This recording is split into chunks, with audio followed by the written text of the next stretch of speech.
Hello, hello, hello. I hope that we are actually live, that you can hear me. Welcome to Crochet Business Chat, all you crochet CEOs. My name is Pam Grice, the Crochetpreneur, and I am on a mission to help 100,000 women find financial freedom through crochet. And I hope that's you. And I'm so glad that you're here. And I'm so glad that this is working. If you can hear me, go ahead and leave a message in the comments so that I know you're here. Let us know where you're tuning in from. I see messages, so I'm so excited. I wasn't sure it was going to work today.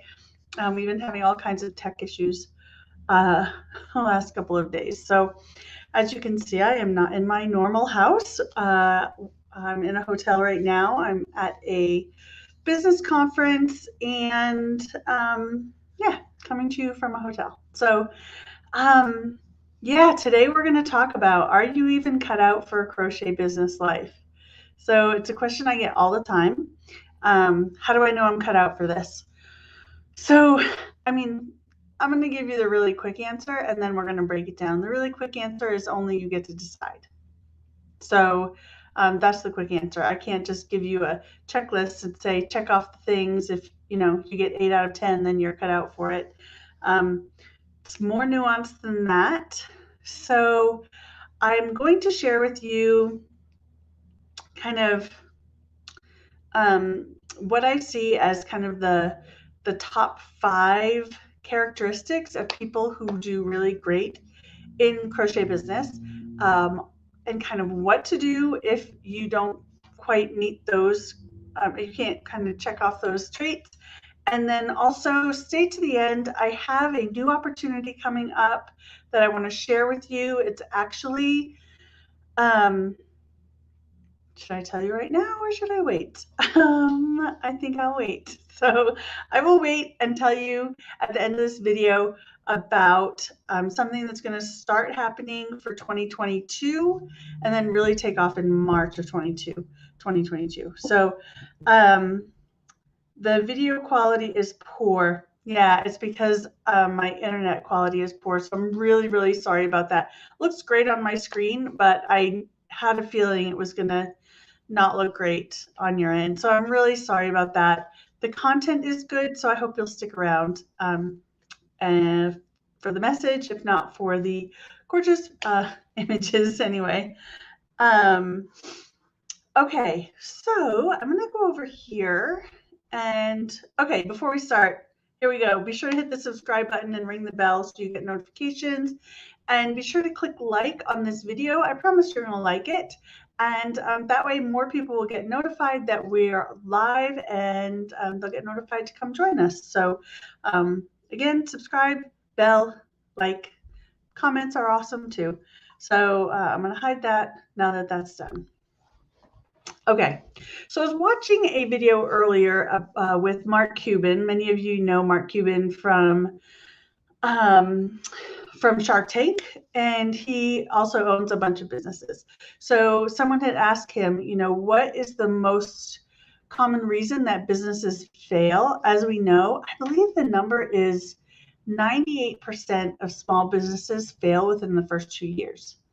I don't want you to be in that statistic. And he said, I put it a little bit nicer in this slide, but he said, lack of smarts or lack of effort. So one or the other. It's either a lack of aptitude for business or a lack of effort, sometimes a little bit of both. So what he's really saying is that the entrepreneurial spirit is either born or built in a person. So some people are just naturally born with an aptitude for entrepreneurship. That means they get business, they understand numbers, they understand customers, supply and demand, all of that stuff about business. They just get it. And they're just born that way. And then other people aren't born that way, but they choose to learn. So they find resources to help them in their entrepreneurial journey. And so they may have to work a little harder. They may have to study a little bit more, learn a little bit more, put some skills into practice that don't come naturally. But these things can be learned. It's just a choice. Okay, so if you find that you're not naturally born with this entrepreneurial spirit or an understanding of business and an understanding of how to set goals, how to make things happen, then you can learn those skills. And it just takes practice. In the end, I'm going to talk about kind of some of the things you can do to support that as well. So as we take a look at, and forgive me if I'm out of breath, I'm coming down with a little bit of cold or allergies or something, but it'll be fine. I think it's allergies. Anyway, as we look at the traits of successful crochet business owners, okay, number one, they're self-aware. And this isn't just in the kind of psychological sense of they have self-awareness or they're, they've reached the pinnacle and they operate from this really high place of awareness. Is more of they get themselves. They understand, like, maybe I wasn't born with this natural aptitude. Maybe these are my weaknesses and these are my strengths. And they're in tune enough with themselves to understand what they're good at and what they need to learn along the way. And so people who are not self-aware, who don't check in with those things, and maybe they think they're smarter than they really are. And I know that sounds terrible, but it does take, it does take aptitude to be able to build a business. So they think they're further ahead than they are. They think they already know when they don't already know, and those kinds of things. So if they can check in with themselves in order to say, like, is there something I need to learn here? Is there something I need to go study? Someone I need to connect with? So this is a skill that successful people have. All right. Next is they're self-motivated, but customer focused. They're not looking to others to get them where they need to go. So they're not like, so as I'm a coach, and so often I find that I care more about the person's business than they do. And if that's the case, then that's a big problem for them, because they're the ones that need to do the work. So if you're not self-motivated, if you can't wake up in the morning and say, what do I need to do for my business today? And then do it, if you get distracted by things that are more fun, then that's a problem. So if you were working for someone else, you have to ask yourself, if I was working for a different boss, would they be happy with my work ethic? And really check in with that. Do you have that work ethic that you would want from an employee? Are you self-motivated? And then at the same time, are you focused on your customers? Because it's the customer focus that will get you customers and keep you customers and keep them coming back for more. So that's really important as well. Next is understands and interprets the numbers. So in our business, there are so many numbers. There's sales numbers, there's gross profits and net profits and expenses and cost of goods sold. There are stats as far as blog stats and views and conversion rates, all of that stuff. The successful business owner understands what numbers matter and what those numbers mean, and then they take those numbers and they're able to interpret that in order to create an action plan. So I know if I get this many views, this is my conversion rate, this is the sales I'll get, and this is how much money I'm going to make this year. And if I need to make more money, I know how to manipulate those numbers to either get more views, get a higher conversion rate, all of those things in order to make a higher income. I can have control over those things because I understand my numbers. I understand where my customers are coming from and why they're converting. All right. So again, these are skills that you can learn along the way. Next is a flexible visionary. So flexibility is super important as a business owner because you're going to be making shifts throughout your business. Throughout the course of a business, you're going to shift your focus, you're going to shift your product line, again, all based on those numbers. And then also part of being flexible is there are things that happen that you're not quite as in control of, like technology. This conference that I'm attending right now, it's a virtual conference. And yesterday, the whole conference is based off of like, they teach a lesson and then everyone goes into breakout rooms and connects with smaller groups. Well, the thing is that Zoom breakout rooms were broken yesterday. So there's 1,000 people at this conference, and the people who were managing the conference had to shift on the fly because breakout rooms weren't working. So they had to totally redo the whole way the conference worked and fill in all of that extra time because the technology wasn't working. And then my technology broke later that day. So, it just happens, and we have to be flexible. And also, thank you for your grace in that. When technology breaks, there's not a lot we can do about that. And so it really helps when the people on the other end are flexible. So I appreciate you guys. So remember that your vision for your business will shift and change over time. If you have a vision for your business and you put it in stone and you don't take those numbers into account, you are kind of like on a sinking ship. If those numbers shift and say it's not working, but you're not willing to change, then you're in trouble. Okay. And finally, successful crochet business owners, people who are cut out for this business, are risk takers, because business in itself is a risk. Putting yourself in front of people is a risk. And so, yes, it can feel scary, and you cannot want to do certain things, but knowing that they're going to work for your business and you decide to be courageous and do it anyway, that's what a risk taker looks like. So to say, I'm going to do TikTok, even if you don't want to, but it's good for your business and the numbers say it's good for your business and you'll be able to convert those into sales, then you do it. And risk takers are action takers. And it's the people who don't take action whose businesses ultimately fail. So be a risk taker and be an action taker, but do that based off of, again, those numbers. So whatever the numbers tell you is important to focus on those things, take the risk and take the action to get you where you want to go. Okay, so those are just 5 simple characteristic traits that people who are cut out for business have in common. And then I have this bonus one here, has the support they need. It is really hard to run a business as a lone wolf. So doing it all on your own is so difficult, and feeling isolated and feeling alone and making decisions in a bubble,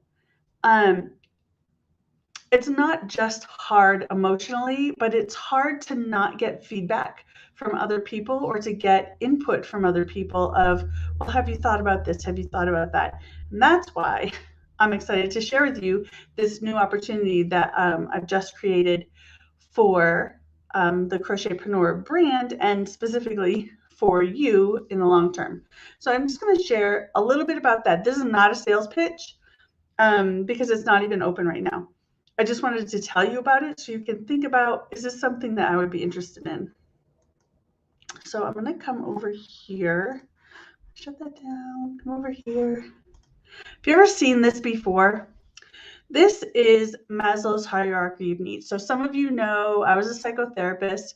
This hierarchy of needs chart is a tool that therapists use both to kind of determine where their clients are they ready for certain steps in the process of growing, but also you can use it for almost any area of life. Because everything has a foundation. So this level here is kind of foundational, and you can't move on to working on the next stage until you have these foundational pieces. So you're moving up the hierarchy of needs. So these are needs that everyone has in their life. So needs for physiological needs, food, water, warmth, and rest. If you don't have those, nothing else matters, right?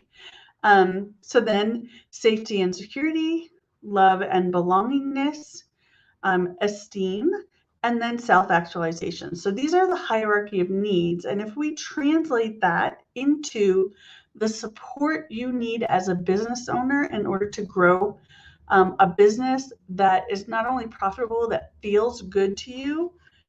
Here's my Maslow's hierarchy of business support needs. So these are, you need this foundational belief in yourself.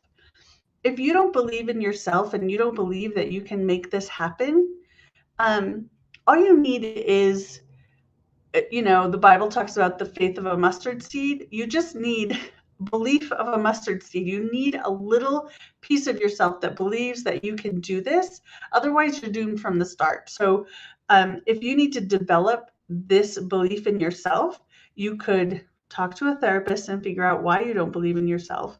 You could do some affirmation work. You could do some self-healing work, trauma work, all of that stuff. But you have to start out with the foundation of, I believe in myself. I believe I have the skills. I believe I have the talent. I believe I can do this. And then once you have that, the next level of support is support from the people in your world. Now, not everyone is going to believe in you and support you in this process. So it'd be really nice if they would, but it just doesn't work that way. But all you need is one person. So this is true in almost all areas of life, is you just need one person to believe in you. As you're growing, science says that a child develops resilience when just one person believes in them. So even if they come from the most difficult of life circumstances, if one person believed in them, one teacher, one coach, one next door neighbor, just one person believes in them, they will develop resilience and they will succeed in life. And so it's the same for you. You need to find one person, hopefully more, but you just need one: family, friend, somebody to believe in you and support you, someone who will be your cheerleader. So after that, the next thing you need is a network of peers. So these are people who are at the same place that you are, people who can support you where you're at. Oftentimes this would be in a Facebook group, or you might meet, if you're a designer, meet other designer friends, or if you're a maker, meet other makers at craft fairs, something like that. Here in town, I used to have a group where we called ourselves the Crafters Dinner Club. And there was about 8 of us crafters that we all did the same craft fairs throughout the season, totally different niches.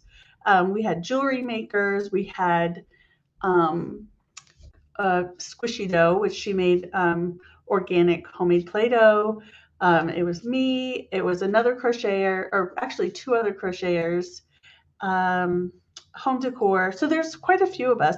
And for years, we did all of our craft fairs together. And then throughout the year, we would get together once a month for dinner and just to talk crafts and to talk business and to talk life. And we really supported each other throughout that time. I moved away, but it was a really great thing to have. So that's a great support system to have.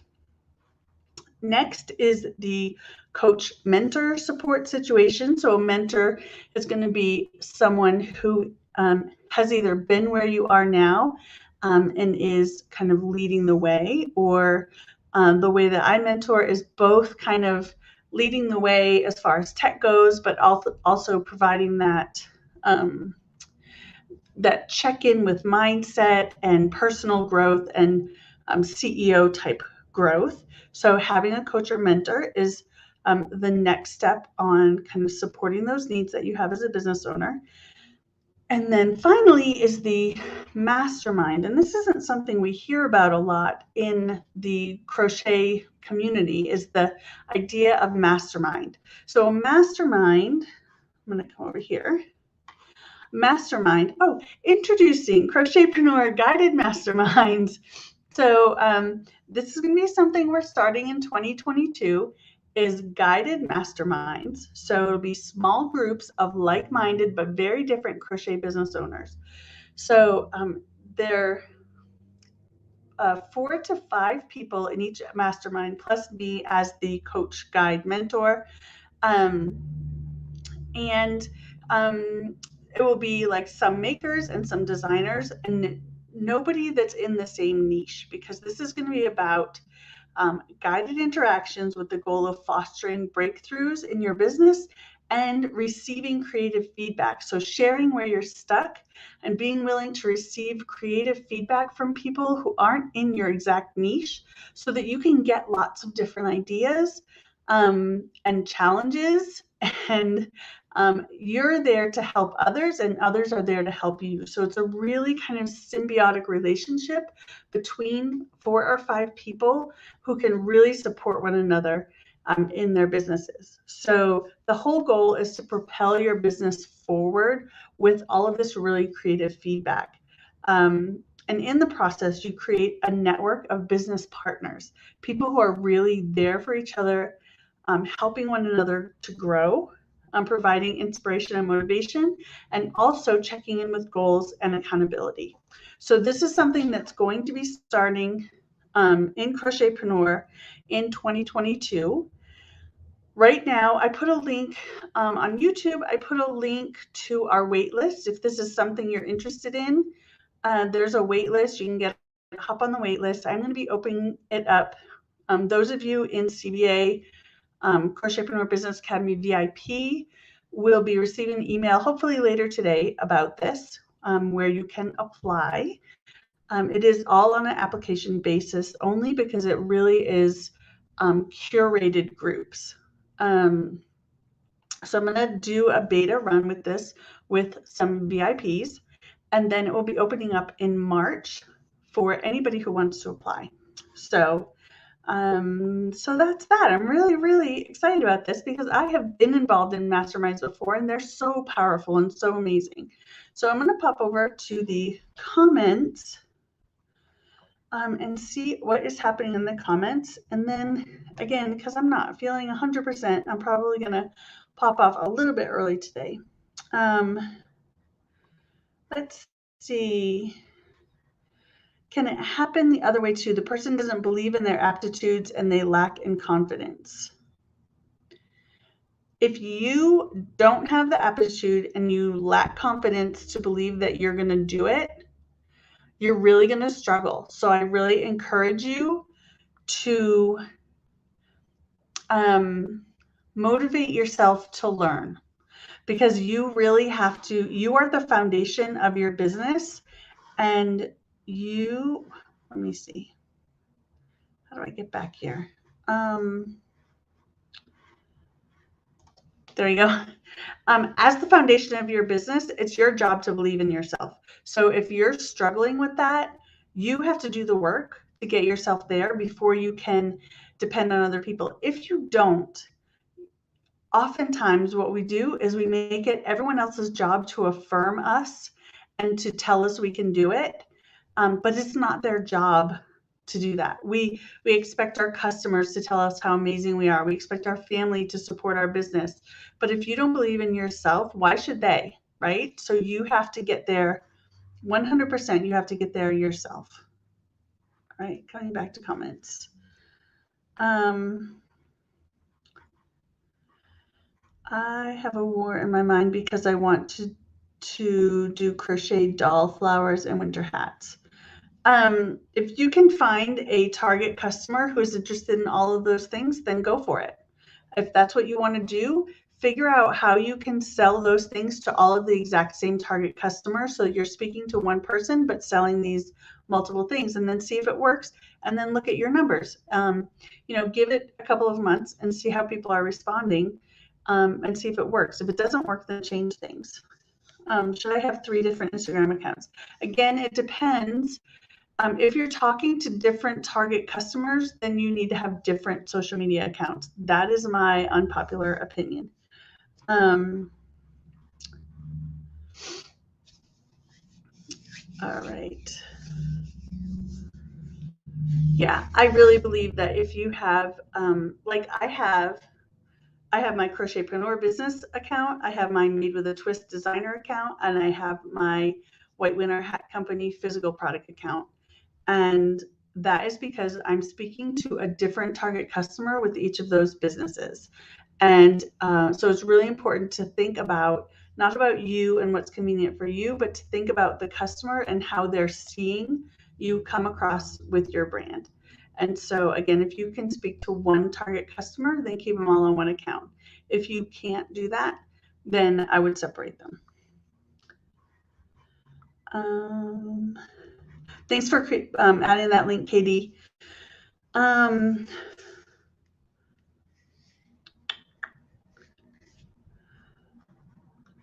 I'm glad you like the mastermind idea. Yay! Masterminds can be great depending on the participants. Yes. That is why I am curating the participants. It is an application process. Not everyone will be accepted because not everyone works well with groups and not everyone has something to contribute. A lot of people will sign up for masterminds because they only want to receive, but they have nothing to give. And that's not the way masterminds work. If you just want to receive, then sign up for a course.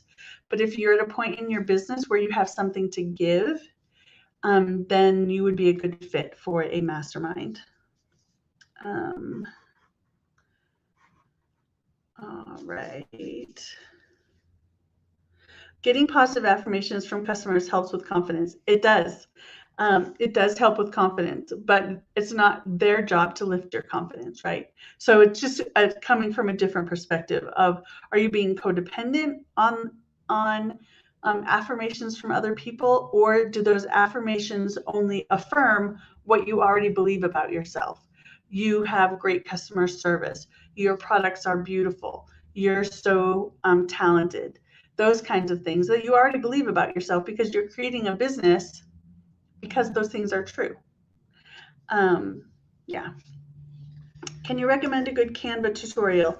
SimplifyingDIYdesign.com is where I get all of my Canva tutorial information.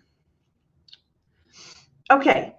All right. I am going to let you all go. I have a busy day today.